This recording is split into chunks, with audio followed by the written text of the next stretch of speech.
At this point, we can project Donald Trump will be the 47th president of the United States, winning what had been expected, of course, to be a razor-tight and historic race. And it has been just that. That projection coming to us from our CBS News partners. Donald Trump, America's 47th president. Hey guys, my name is Modi and you're welcome to Modi Speaks. So I watched the 2024 election happen. I watched the campaign from both sides take place. I watched the interview from both candidates. I watched the publicity for both parties unfold. I watched the speakers and the supporters speak and support for both parties they belong to. And I watched the celebrities come out of their hiding place to speak among us common people. I watched the meltdowns, I watched the backlash, and I watched the fear-mongering perpetrated by people leading up to the election day. I watched everything unfold before my eyes, and I sat down and I took it all in. So today, I'm going to be sharing with you all my takeaways from this election and what I learned. But before we get into all that, I just want to implore you to subscribe to my channel if you've not already. Turn on the notification bell, like and share this video to keep people informed, and consider buying me a coffee or joining my membership if you like, again, as a way of supporting the channel. All right. The number one thing this election taught me is that Donald Trump supporters are not noisemakers. And I mean this in all seriousness, okay? A very great number of Americans agree with and support Donald Trump, but you won't even know that because they are not noisy about it. Prior to the election day, I was bombarded with so much noise and ruckus on social media coming from Kamala Harris supporters. I cannot go a few scrolls on social media without coming across a liberal ranting on and on about how America is going to have their first so-called female black president. I mean, it was everywhere. Liberal black women even started an online war with black men because black men were kind of choosing to support Donald Trump instead of the first female black president. If you don't see them making threatening crazy videos, you would find them in the comment section typing away, fighting with people. Now, I'm not saying that Donald Trump supporters did not say anything about supporting Donald Trump, but they were not up and about on every social media platform ranting on and on about Kamala Harris being this and being that.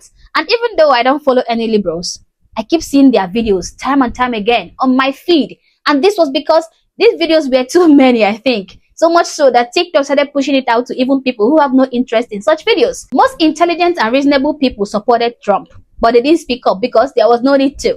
Trump's policies made sense to most level-headed people, and we all know that most people with common sense are not parrots. They are not noisemakers. Now, I'm not saying that Donald Trump is an angel or the best candidate ever, but considering the alternative, he was the better option. And the majority of Americans preferred him over his opponent, but they were not vocal about it, so you didn't know. The liberals who had the time to ramble on and on in people's comment sections, making videos all over the social media, bullying, attacking people who disagree with them, having meltdown and disgracing themselves over political issues, were actually the minority, but they were loud and noisy, so they appeared to be the majority. But in reality, they were outnumbered by normal, intelligent people who supported Trump, but just went about their daily business as usual without making a fuss about it. They only kept quiet and spoke with their votes.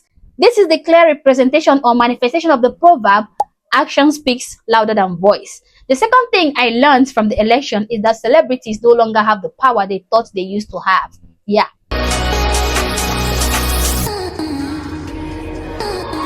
Hold on. How you guys doing tonight? How you guys doing tonight? Are we ready to make history?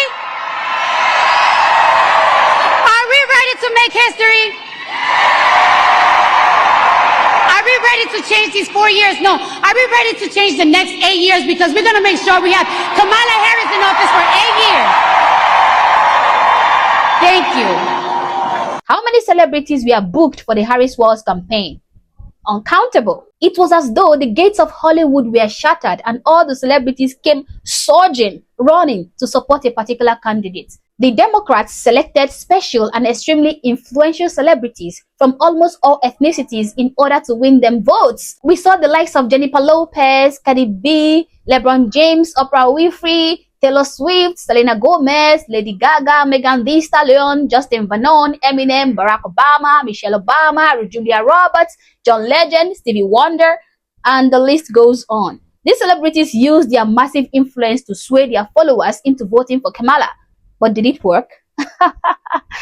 It didn't. We saw celebrities who were not even intelligent enough to give speeches without using a teleprompter, telling people who to vote for. These celebrities thought they would just swoop in and instruct people, command people, tell them who to vote for, and people would just fall to their feet and comply as if they were slaves. But they got a reality check this time, because the people are wiser now. They no longer pander to even celebrities. They have woken up and they have realized that they are not puppets, and these celebrities are not gods. This is why all the publicity that these celebrities made for Kamala Harris fell on deaf ears, and Donald Trump still won. The final thing I learned from this election is that Democrats practically ruined the presidential race for themselves, and they did that by doing two things. One, they selected the worst candidate for the job, a candidate who can't even engage in meaningful and brilliant conversations, who can't give a concise answer to a direct question without boring you to sleep with her word salad. A candidate with no reasonable and authentic policies she can call her own. Most of her policies were plagiarized from Donald Trump, and those she came up with herself are mainly horse shit.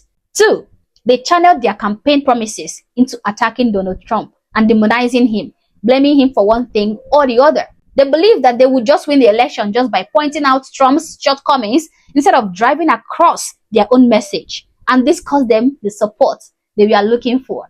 I was going to say that the fourth lesson I learned from this election is that most Kamala Harris supporters are suffering from mental health issues, okay? Most of them need to be in mental asylums, judging from these reactions I'm seeing on social media. But I'm not going to say that, so I'm just going to keep quiet and rest my case. So there you have it, the 3 things I learned from the United States 2024 presidential election. These are my lessons, but I would love to read yours because I know that you learned something from this election. So leave your opinions in the comment section below, but do so respectfully. Also, if you disagree with my thoughts, comment down below. Again, if you're still not subscribed to this channel, I don't know what you're waiting for. Hit the subscribe button and turn on the notification bell. Like and share this video to keep people informed, and consider buying me a coffee or joining my membership if you like, as a way of supporting the channel. Thank you for watching this video, and I hope to catch you on the next one. For now, peace.